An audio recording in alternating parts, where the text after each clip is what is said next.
one of your waterless urinals that you should be applauded for having here in Arizona, and they had this sort of, anyway, the labeling is hard to read while you're using it, but the labeling said something along the lines of, you know, genetically engineered microbial activity is making this toilet possible. Like, if you are engineers who work on those things, they're not trivial problems. We need 1,000 of those inventions and pieces of engineering. You know, here's the blueprint.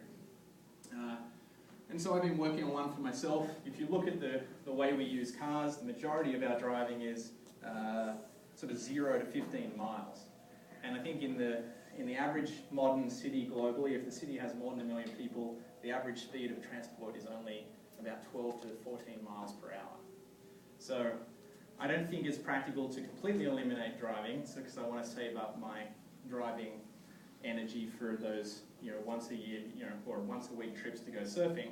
So I'm eliminating the driving that I don't want to do by the 0 to 20 miles I'm building this electric tricycle. So I think the other thing about engineering this century is, you know, build things that you love, solve one problem, make it really cool. I don't know whether everyone in the world is going to want one of these. This is what I use. My son sits in the front. Actually, I should show you the really cute picture, and this will convince you all.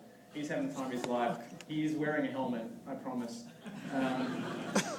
But I actually am having a lot more fun commuting and getting around San Francisco on this, and I get there faster. This gets 1,500 to 1,600 miles per gallon at 20 miles per hour.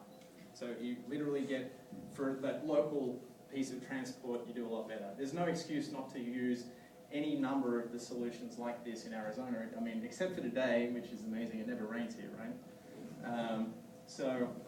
And then save up those gasoline watts for, you know, the trip to see your family at Christmas, or et cetera, et cetera. So anyway, I sort of think about this problem this way. And unfortunately, they drag me into some of these conversations in Washington.